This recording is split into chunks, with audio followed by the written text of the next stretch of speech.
नमस्कार, झारखंड समाचार में आप सबका स्वागत है। आइए जानते हैं झारखंड की तमाम छोटी बड़ी खबरों को। इससे पहले चैनल को सब्सक्राइब नहीं किया है तो प्लीज चैनल को सब्सक्राइब कर बेल आइकन को प्रेस कर दीजिए ताकि खबरों का अपडेट आपको मिलता रहे।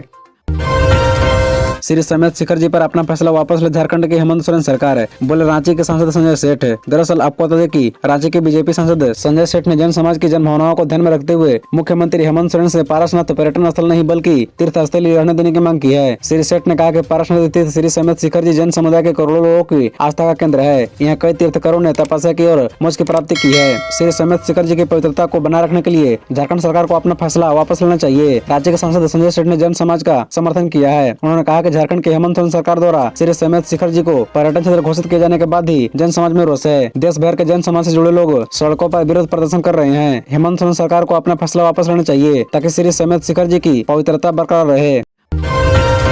मॉब लिंचिंग पर कानून बनाने की उठी मांग। संसदीय कार्य मंत्री आलमगीर आलम से मिले प्रदेश कांग्रेस के कार्यकारी अध्यक्ष, कहा मॉब लिंचिंग विधेयक को दोबारा करे पारित। दरअसल आपको बता दें कि मॉब लिंचिंग विधेयक को फिर से विधानसभा से पारित कर राज्यपाल के पास स्वीकृति के लिए भेजा जाए। राज्य में इस कानून की जरूरत है। आज कांग्रेस विधायक दल के नेता और संसदीय कार्य मंत्री आलमगीर आलम से झारखंड प्रदेश कांग्रेस के कार्यकारी अध्यक्ष सज्जद अनवर ने मुलाकात की। उनके साथ राज्य के 15 जिलों के प्रतिनिधि भी शामिल थे। कार्यकारी अध्यक्ष ने कहा कि सरकार ने साल 2021 में मॉब लिंचिंग पर विधानसभा से विधेयक पारित कर राज्यपाल के पास स्वीकृति के लिए भेजा था। यह एक स्वागत योग्य कदम था, लेकिन राज्यपाल ने उस विधेयक को कुछ आपत्ति दर्ज कर उसे वापस कर दिया। एक साल से अधिक समय बीत जाने के बाद भी महागठबंधन की सरकार दोबारा विधेयक को पारित करने की दिशा में कोई सकारात्मक पहल नहीं कर रही है। ऐसे गंभीर विषय में महागठबंधन की चुप्पी चिंता का विषय है। उन्होंने कहा कि सर्वोच्च न्यायालय का भी स्पष्ट निर्देश है कि राज्य सरकार मॉब लिंचिंग के विरुद्ध कानून बनाने को स्वतंत्र है। सज्जद अनवर ने मंत्री आलमगीर आलम और प्रदेश कांग्रेस अध्यक्ष राजेश ठाकुर से मुलाकात के दौरान कहा कि मुख्यमंत्री से समन्वय स्थापित कर विधेयक को दोबारा राज्यपाल के पास स्वीकृति के लिए भेजा जाना चाहिए। उन्होंने आगे कहा कि राज्य में अब तक 50 से अधिक लोगों की हत्या हुई है और इस तरह की घटना में सभी समुदाय के लोग शामिल हैं।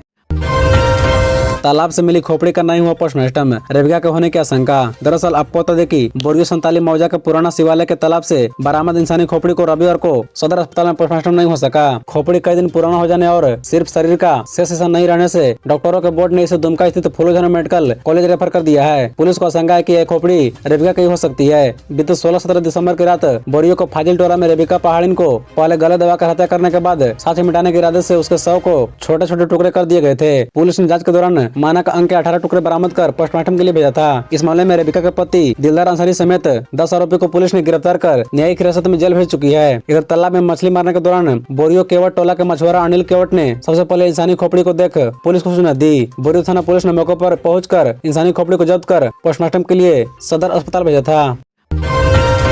झारखंड वासियों को वंदे भारत ट्रेन को मिलेगी सौगात। रांची से हावड़ा के बीच दौड़ेगी ट्रेन 18। दरअसल आपको तो देखिए नए साल में झारखंड वासियों को वंदे भारत ट्रेन की सौगात मिलने वाली है। रांची से हावड़ा के बीच नई ट्रेन चलाने को लेकर तैयारी रही है। सब कुछ योजना के अनुसार चला तो रांची से हावड़ा के बीच वंदे भारत एक्सप्रेस यानी ट्रेन 18 दौड़ेगी। रेलवे बोर्ड के अधिकारियों के अनुसार रेल मंत्रालय ने दक्षिण पूर्व रेल मुख्यालय को एक प्रस्ताव भेजा था, जिस पर मुख्यालय से लेकर रांची रेल डिवीजन और रेल मंत्रालय तैयारी में लगा हुआ है। जानकारी के अनुसार रेल मंत्रालय देश के 40 रूटों पर ट्रेन 18 चलाएगा। इसमें रांची हावड़ा ट्रेन को भी शामिल किया गया है। वंदे भारत ट्रेन चलने से हावड़ा से रांची आने में समय की बचत होगी और यात्रियों को काफी सहूलियत भी मिलेगी। मालूम हो कि रांची हावड़ा एक्सप्रेस की अधिकतम रफ्तार 130 किलोमीटर से 150 किलोमीटर प्रति घंटे को होगी। रांची से हावड़ा के बीच 419 किलोमीटर की दूरी 4 घंटे 55 मिनट में तय करेगी। वंदे भारत एक्सप्रेस ट्रेन में यात्रियों को अन्य ट्रेनों की अपेक्षा अतिरिक्त सुविधा मिलेगी। यात्रियों के हर सीट के नीचे चार्जिंग पॉइंट रहेगा। इसके अलावा वाईफाई सिस्टम, जीपीएस आधारित यात्री सूचना प्रणाली, वैक्यूम शौचालय, सीट के नीचे रेड लाइन और ट्रेन से उतरने चढ़ने के लिए दिव्यांग यात्रियों के लिए व्हील चेयर की सुविधा मिलेगी। झारखंड के इस जिले को 14 दिन तक करना होगा सामना बिजली का संकट। जाने क्या है वजह। दरअसल आपको बता दें कि गुमला के करीब 5 लाख की आबादी को अगले 14 दिनों तक यहाँ 132 ग्रेड में लगे 20 MVA के बड़े ट्रांसफार्मर में खराबी आ जाने के बाद इसे आपूर्ति बंद करने का निर्णय लिया गया है। संचालन अनुमंडल गुमला ने 2 से 14 जनवरी तक शट डाउन करने का निर्णय लिया है। मरम्मत का काम 2 जनवरी से शुरू हो गया है। इस दौरान ग्रिड से संबंधित इलाकों को ट्रांसफार्मर नंबर 2 से लोड शेडिंग कर बारी बारी आधी बिजली दी जाएगी। ज्ञात हो कि ग्रिड के 20 MVA क्षमता के 2 बड़े पावर ट्रांसफार्मर से करीब 25 मेगावाट की बिजली सप्लाई होती है। दूसरे ट्रांसफार्मर पर दबाव की स्थिति में इससे 80% यानी 10 मेगावाट तक ही बिजली सप्लाई संभव है। हालांकि जेबीएनएल ने कहा कि जितनी बिजली उपलब्ध रहेगी उस हिसाब से किल्लत वाली जगहों पर रोटेशन के तहत बारी बारी से बिजली उपलब्ध कराई जाएगी। एक्ट्रेस ईसा आलिया हत्याकांड, रांची पहुंची बंगाल पुलिस, पड़ोसियों से मिली चौंकाने वाली जानकारी। दरअसल आपको बता दें कि नागपुरी फिल्मों की अभिनेत्री ईसा आलिया उर्फ रिया के हत्या के मामले में बंगाल पुलिस ने जांच तेज कर दी है। जांच के सिलसिले में बंगाल पुलिस की टीम रविवार को रांची पहुंची। बैरतू थाने के पुलिस के सहयोग से टीम ईसा के टैगोर हिल स्थित आवास तारामणि अपार्टमेंट पहुंची। वहां पुलिस की टीम ने आलिया के पड़ोसियों से पूछताछ की। संभावना है कि रांची के बाद बंगाल पुलिस हजारीबाग में उसके पैतृक गाँव चौपारण प्रखंड के मौदी भी जाएगी। इसके अलावा पुलिस प्रकाश की पहली पत्नी के भी बयान लेगी। रांची में पड़ोसियों से पूछताछ के दौरान बंगाल पुलिस को ईसा आलिया और उसके पति के बीच संबंधों को लेकर कई महत्वपूर्ण जानकारी हासिल हुई। बता दें कि इसी अपार्टमेंट में ईसा आलिया अपने पति के साथ फ्लैट नंबर 202 में रहा करती थी। पूछताछ में पड़ोसी ने खुलासा किया है कि ईसा और प्रकाश के बीच संबंध ठीक नहीं थे। दोनों के बीच अक्सर झगड़ा हुआ करता था, खासकर जब प्रकाश की पहली पत्नी फ्लैट में पहुंचती थी तब फ्लैट के भीतर घमासान हुआ करता था। कुछ पड़ोसियों के अनुसार प्रकाश और आलिया के बीच मारपीट भी होती थी।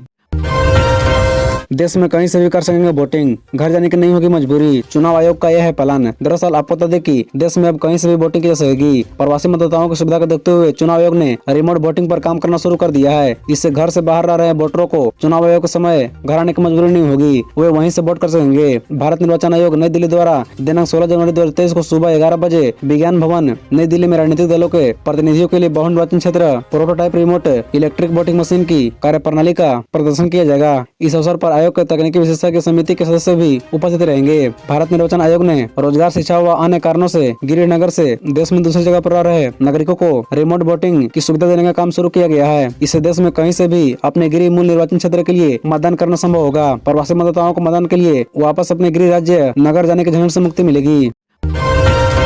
बकरी चोरी करते देख गांव वालों ने पीट कर की हत्या। झारखंड में एक और मॉब लिंचिंग। दरअसल आपको बता दें कि झारखंड की राजधानी रांची के करीब 200 किलोमीटर दूर स्थित एक गांव में भीड़ ने एक आदमी को पीट कर मार डाला। गिरिडीह जिले में बकरी चुराने के आरोप में गाँव के कुछ लोगों ने 32 साल के व्यक्ति को हत्या कर दी। पुलिस ने बताया कि यह घटना गिरिडीह के मुफस्सिल थाना क्षेत्र के आदिवासी बहुल गाँव शादी गंवारों में शनिवार की रात हुई। मृतक की पहचान सिमरिया गाँव निवासी विनोद चौधरी के रूप में हुई है। पुलिस अधिकारी अनिल कुमार सिंह ने बताया कि मृतक बकरी चुराने शादी गंवारों गाँव में गया था। शनिवार की रात घर से वह बकरी की रस्सी खोल रहा था, तभी गांव के कुछ लोगों ने उसे देख लिए। इसके बाद गांव वालों ने उसकी पीट कर हत्या कर दी। गांव वालों का आरोप है कि चोरी करने वाला युवक कई आरोपों में शामिल रह चुका है। पुलिस ने कहा कि मामले की जांच शुरू कर दी गई है। व्यक्ति की हत्या में शामिल सभी लोगों की पहचान करने की कोशिश की जा रही है। झारखंड में स्वास्थ्य विभाग अलर्ट, वैक्सीनेशन पर जोर। दरअसल आपको बता दें कि कोरोना के बढ़ते संक्रमण को देखते हुए देश समेत झारखंड में भी स्वास्थ्य विभाग अलर्ट मोड में है। कोरोना संक्रमण की रोकथाम को लेकर झारखंड सरकार गंभीर है। वहीं राजधानी रांची के रिम्स में भी इसकी रोकथाम को लेकर तैयारी जोरों पर है। हर दिन होने वाले टेस्ट को भी बढ़ाया जा रहा है, वहीं वैक्सीनेशन को भी बढ़ावा दिया जा रहा है। फिलहाल राज्य में कोरोना के 2 मरीज ही संक्रमित हैं। कोरोना की रोकथाम को लेकर सरकार ने रेलवे स्टेशन से लेकर बस स्टैंड और एयरपोर्ट तक शिविर की व्यवस्था की है। 1 जनवरी 2023 को बिरसा मुंडा हवाई अड्डा, हटिया और रांची रेलवे स्टेशन के साथ ही कई बस स्टैंड पर कोरोना जांच शिविर लगाया गया। इस दौरान 31 लोगों की रैपिड एंटीजन टेस्ट किट से जांच की गई। इसमें कोई भी व्यक्ति कोरोना संक्रमित नहीं पाया गया। राज्य में काफी कम लोग टीका लेने केंद्र पहुंच रहे हैं। मुश्किल से 15 से 20% ही टीकाकरण हो पा रहा है। सोमवार को शहर में 42 और ग्रामीण इलाकों में 14 केंद्रों पर लोगों को कोरोना टीका दिया जा रहा है। खबरों से जुड़े रहने के लिए चैनल को सब्सक्राइब, वीडियो को लाइक एवं एक दूसरे से शेयर जरूर करें। धन्यवाद।